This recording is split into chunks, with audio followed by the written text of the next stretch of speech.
तीसरा है मनोविज्ञान मानव के आचरण एवं व्यवहार का अध्ययन है।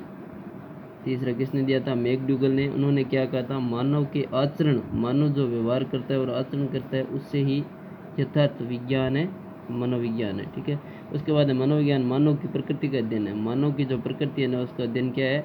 मनोविज्ञान है। ये बात किसने कही थी? बोरिंग ने कही थी।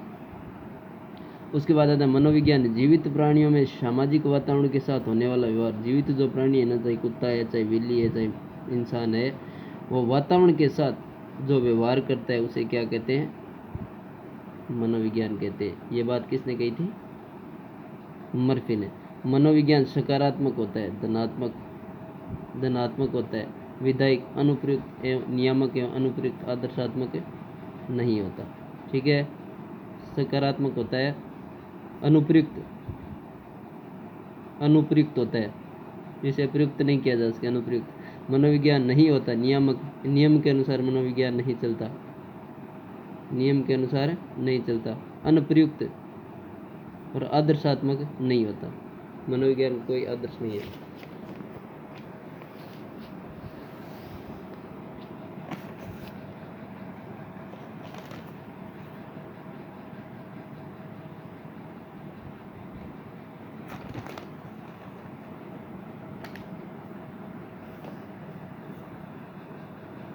अब एक परिभाषा जेम्स ड्रेवर ने दी थी। उन्होंने कहा था बाल मनोविज्ञान मनोविज्ञान की वह शाखा है जिसमें जन्म से परिपक्वता तक विकसित हो रहे मानव का अध्ययन किया जाता है। जेम्स ड्रेवर ने क्या कहा था? जेम्स ड्रेवर ने क्या कहा था? बाल मनोविज्ञान मनोविज्ञान की वह शाखा है जिसमें जन्म से परिपक्वता तक की विकसित हो रहे मानव का अध्ययन किया जाता है। हरलोक महोदय ने क्या कहा था? विकास की सीमा अभिव्यक्ति तक की नहीं अपितु विकास की जो सीमा है ना वो अभिव्यक्ति तक की नहीं सीमित है, बल्कि प्रौढ़ावस्था के लक्ष्य की ओर प्रगतिशील, प्रौढ़ावस्था जो होती है ना उसका जो लक्ष्य होता है ना उसके प्रगतिशील कर्म की निधि में रहती है। विकास परिणाम स्वरूप व्यक्ति में अनेक विशेषताएं नवीन योग्यताएं प्रस्फुटित करता है। विकास होता है ना जो व्यक्ति के अंदर नवीन योग्यताएं प्रस्फुटित करता है। ये बात किसने कही थी? हरलोक महोदय ने। उसके बाद आता है बर्क। बर्क ने क्या कहा था? बर्क ने कहा था जन्म से पूर्वावस्था से परिपक्वता तक होने वाले विकास के अध्ययन को मनोविज्ञान कहा जाता है। जन्म से पूर्व की अवस्था में जो परिपक्वता होती है ना, जन्म की पूर्वावस्था से जो परिपक्वता होती है, चाहे वो किशोर अवस्था हो चाहे भी प्रौढ़ावस्था हो, वहां तक का जो अध्ययन किया जाता है उसे क्या कहते हैं? मनोविज्ञान कहते हैं। उसके बाद आता है crow and crow. Crow and crow ने क्या कहा था कि गर्भावस्था के प्रारंभ से किशोर अवस्था तक के प्रारंभ तक, गर्भावस्था के प्रारंभ से लेके किशोर अवस्था के प्रारंभ तक जो अध्ययन किया जाता है उसे बाल विकास कहा जाता है। हमारी गर्भावस्था में जो विकास होता है उससे लेके जो हमारे किशोर अवस्था तक का विकास होता है उसे क्या कहा जाता है? आइंजैक ने क्या कहा था? आइंजैक ने कहा था मनोवैज्ञानिक की प्रक्रिया के विकास से मानव का संबंध है। गर्भकालीन अवस्था, जन्म अवस्था, शेषावस्था, बाल्यावस्था, किशोर अवस्था, परिपक्वावस्था बालक को मनोविज्ञान विकास की प्रक्रियाओं का अध्ययन करवाता है। ये बात किसने कही थी? आइंजैक ने कही थी कि बालक के विकास में शेषावस्था, बाल्यावस्था और किशोर अवस्था, परिपक्वावस्था आदि सभी का महत्वपूर्ण महत्व है, सबसे ज्यादा महत्व है। मारिया मोंटेसरी इन्होंने कहा सच्ची शक्ति का निवास होता है, मुस्कुराहटी सामाजिक प्रेम और उल्लास की आधारशिला है। फोरबेल ने क्या कहा था? बालक संवयनमुखी विकास में होने वाला पौधा है। फोरबेल ने क्या कहा था? बालक विकास उन्मुख होने वाला पौधा है। उन्होंने पौधे के अनुसार बालक को बताया। गेरेट महोदय ने क्या कहा? अनुवांशिकता एवं वातावरण एक दूसरे के सहयोगी है। गेरेट महोदय ने कहा था अनुवांशिकता और वातावरण, अनुवांशिकता जो माता पिता से मिलती है और वातावरण जिसमें एक मनुष्य पलता है, बढ़ता है, समाज से सब कुछ सीखता है, वही चीज़ें किसने कही थी? गेरेट ने। गर्भावस्था से परिपक्वता तक के होने वाले अध्ययन को बाल विकास का कहा है। इन्होंने भी यही कहा था।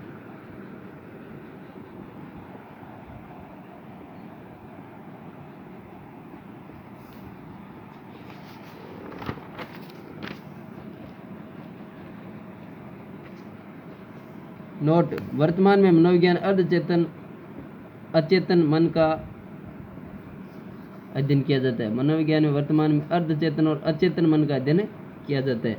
फ्राइड के कार्यों का मनोविज्ञान के क्षेत्र में स्थापित करने का फ्राइड, अन्ना फ्राइड और इनके शिष्य को कहा जाता है। फ्राइड ने जो भी कार्य किए उनको मनोविज्ञान के क्षेत्र में स्थापित करने का श्रेय किसे जाता है? फ्राइड और उनके शिष्य अन्ना फ्राइड को जाता है। उसके बाद है मनोविज्ञान का वर्तमान अभिप्राय कौन सी सदी में या 20वीं सदी के प्रारंभ में विद्यमान जेबी वाटसन के द्वारा दिया। उन्होंने मनोविज्ञान का अर्थ व्यवहार का सकारात्मक विज्ञान किसने बताया मनोविज्ञान को? वाटसन ने। किसने बताया? वाटसन ने।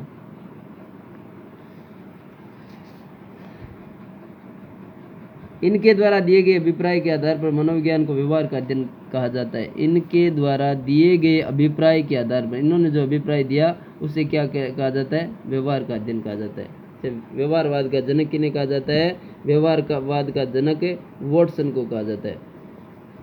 इनका समर्थन किन किन ने किया? थार्नडाइक ने किया, मैकडूगल ने किया, स्किनर ने किया, कोलसनिक ने किया, क्रो ने किया, हल ने किया, मर्फी ने किया, बोरंग ने किया और लेगफील्ड ने किया। इन वैज्ञानिकों ने व्यवहारवाद का समर्थन किया। थार्नडाइक, मैकडूगल, चार्ल्स स्किनर, लॉस Kolesnik, Crow, Murphy, Boring, Munn और लेगफील्ड, इन्होंने अध्ययन किया। नोट: जेबी वाटसन को व्यवहारवाद का जनक कहा जाता है। इन्हीं को 20वीं सदी का चमकता सितारा भी कहा जाता है। व्यवहारवाद का जनक, चमकता सितारा, मनोविज्ञान की संज्ञा दी जाती है। सेकंड ग्रेड 2011 में प्रश्न पूछा जा चुका है। उसके बाद तुम मुझे एक बालक दो, मैं उसे शिक्षक, डॉक्टर, इंजीनियर, चोर, डाकू आदि भी बना सकता हूँ। ये बात किसने की? उन्होंने कहा कि मुझे एक बच्चा दो, मैं उसे शिक्षक, डॉक्टर, इंजीनियर और डाकू, यहाँ तक कुछ भी बना सकता हूँ। मनोविज्ञान को सबसे पहले अपनी आत्मा, फिर मन और चेतना का त्याग किया। ये बात किसने की? वुडवर्थ ने कहा कि मनोविज्ञान ने सबसे पहले अपनी आत्मा, जो आत्मा का अध्ययन था, फिर मन का जो अध्ययन था, फिर चेतना का अध्ययन था और अंत में व्यवहार के स्वरूप को अपनाया।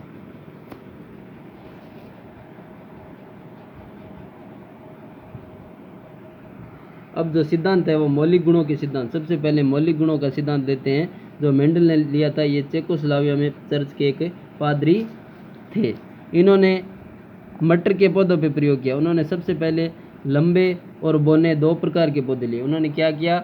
लंबे और बोने दो प्रकार के पौधे लिए। उनसे जो पौधे उत्पन्न हुए उनमें औसत थे और शंकर पौधे थे। शंकर मतलब मिले जुले पौधे। उनमें 25% लंबे थे। 25% पौधे क्या थे? लंबे थे। 50% लंबे और बोने दोनों थे और 25 बोने थे। अब अंत में जो पैदा हुए वो 50% लंबे और 50% बोने पैदा हुए। इस प्रकार मेंडल ने लंबे पौधे वाले और बोने पौधे वाले मटर के बीजों को एक साथ बोया और फिर उन्होंने परिणाम प्राप्त किए। उसमें देखा कि प्राप्त होने वाली अगली पीढ़ी के पौधे शंकर औसत लंबाई के थे और बीजों को दोबारा से बोया गया। तब पैदा होने वाले पीढ़ी के बच्चे 50% शंकर पौधे थे और 25% लंबे बोने हो गए। बचे 50% शंकर बीजों को तीसरी बार बोया तो आधे लंबे व आधे बोने हो गए। एक भी शंकर नहीं बचा। इस प्रयोग के आधार पर मेंडल ने सिद्ध किया कि प्रत्येक प्राणी में तीसरी पीढ़ी में आते थे जन्मजात के मौलिक गुण वापस प्रकट हो जाते हैं। इन्होंने क्या कहा कि शुरुआत में जो गुण होते हैं वो संकर गुण, मतलब एक दो पीढ़ियों से मिलते जुलते गुण होते हैं। उसके बाद अंत में आते आते पूरे तीसरी पीढ़ी में गुण होते हैं वो मिल जाते हैं। इसलिए उन्होंने क्या कहा? मौलिक गुणों का सिद्धांत दिया। कौन सा सिद्धांत दिया? मौलिक गुणों का मेंडल ने सिद्धांत दिया। उसके बाद आता है समान प्रतिमान का सिद्धांत। समान प्रतिमान का सिद्धांत। इन्होंने कहा सभी प्राणियों में माता पिता के समान या आकृति प्रतिरूप। इन्होंने कहा समान माता पिता। अब कुत्ते के कुत्ता पैदा होता है, बिल्ली के बिल्ली पैदा होती है, बंदर के बंदर पैदा होता है। उसी प्रकार माता पिता के समान या आकृति प्रतिरूप वैसा का वैसा रूप स्वरूप वाली संतान पैदा होती है। अर्थात जैसे माता पिता होते हैं वैसे ही संतान को जन्म देते। जैसे मनुष्य के मनुष्य, पशु के पशु ही पैदा होता है। ये दिया था समान प्रतिमान का सिद्धांत सोरेनसन ने। किसने दिया था? सोरेनसन ने दिया था।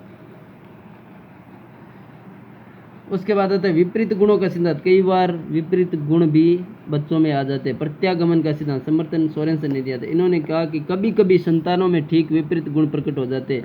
सोरेनसन ने भी इस विचार का समर्थन करते हुए कहा था कि कभी कभी शारीरिक और मानसिक विशेषताओं में भी व्यवहार में संतानें पिता के ठीक विपरीत लक्षणों प्रकट करती है। जैसे हिरण्यकश्यप के राजा प्रहलाद का जन्म। इन्होंने कहा कभी कभी माता पिता के विरुद्ध भी बच्चे पैदा हो जाते हैं। कैसे होते हैं?